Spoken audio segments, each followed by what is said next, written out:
Xitay mutaxassis Taliban hükümeti Şarkı Türkistan İslam hareketi meselesinde talebimizni qandırmadı. Elbette qadrli ko'rmalarimiz bu haftadagi muhim xabarlardan biri bu. Taliban meselesi yillardan buyon biz Xitoyniki Afg'onistonda nurg'un masalalarga bulupmu Şarkı Türkistan uyadagi Uyg'ur mujohidlardan ansirab Taliban hakimiyetga chiqqandan keyin qandaq planlarni tuzayotganligini, qandaq nurg'un kelishimlar bilan Talibanni qo'lga kirgizish uchun tirishchilik ko'rsatayotganligini hammamiz bilamiz. Nurg'un mutaxassislarimiz bilan yillar ichida biz qanchadan qatim suhbat qildik. Lekin bu qatim Xitoyning bir shu Shanxaydagi muhim bir tadqiqot organidagi bir Xitoy mutaxassisniki bu so'zlarni oshkorlab qo'yishi g'ulg'uli qo'zg'agan bir masala bo'ldi. Amaliyotda ichki masalaning nadan kelib ketayotganligini tushuntirib berdi bu mutaxassisning so'zlari. Bu Xitoy Pokiston yaqinda Pokiston va Afg'onistonga tekshirish uchun borgan bu Xitoy. Taliban hukumatining bu tekshirishdan keyin Taliban hukumatining Xitoy Sharq Turkiston islom harakati haqida o'tirg'a qo'ygan talablarini to'liq qondirmaganligini oshkorlab tashildi bu Xitoy.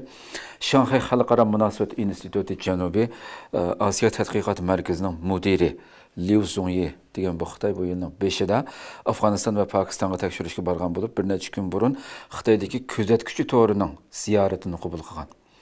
Bu Shanxaydagi bir to'r. Buning ziyoratini qabul qilib, Afg'onistonning umumiy vaziyati, Xitoy-Afg'oniston munosabati haqida tafsili to'xtalgan. Kuzatuvchi to'ri muxbiri Liu Zongyidan Taliban hukumatining terrorlikni yo'qotish masalasiga qanday pozitsiyada bo'layotganligini so'raganda shu so'zlarga diqqat qilaylik. Bu javob berib deydi-ki, u bexatarlik temalari bo'lib, Sharq Turkiston islom harakatiga aloqador masalalar biz bilan Afg'oniston talibanlari o'tirisidagi aloqada eng qiyin tugunga aylanib qoldi.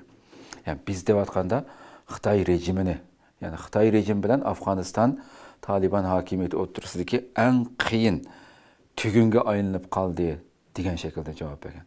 Yani Xitoyning davlat tarafidan qo'llab kelayotgan aqisi davlat bo'lgan bir tadqiqot markazininki 5-dagi bir shaxsning so'zlari.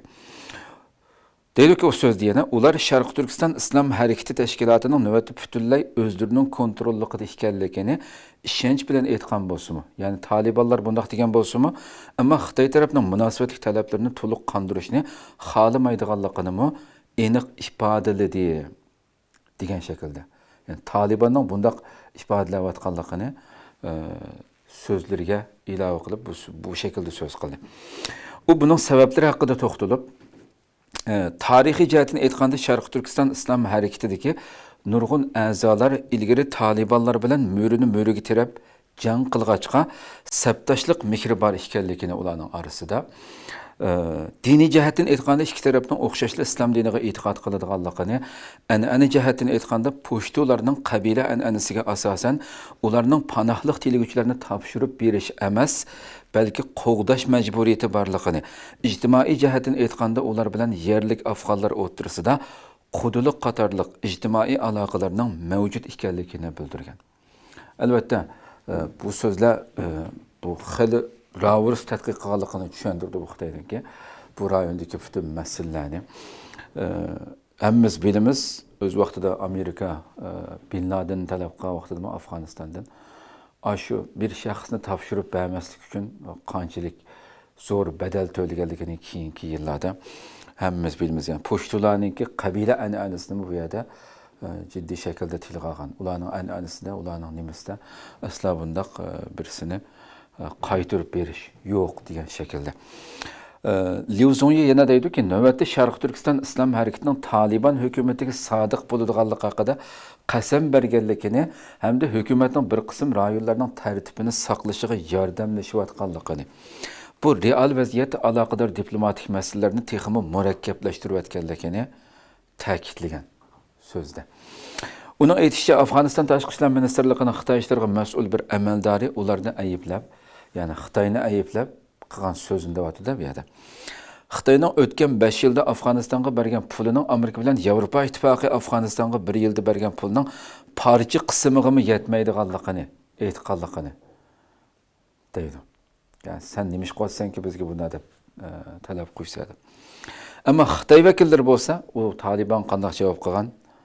Afg'onistonning hozirgi ahvoliga kelib qolishiga g'arb ellarining sababchi ekanligini, shunga ularning majburiyat ekanligini, bundaq jiq iqtisodiy yordam qilish, har tarafdan bundaq mablag' berish, ularning majburiyati, chunki g'arb ellari sababchi bo'ldi deb Xitoy bu yerda manda javob bergan.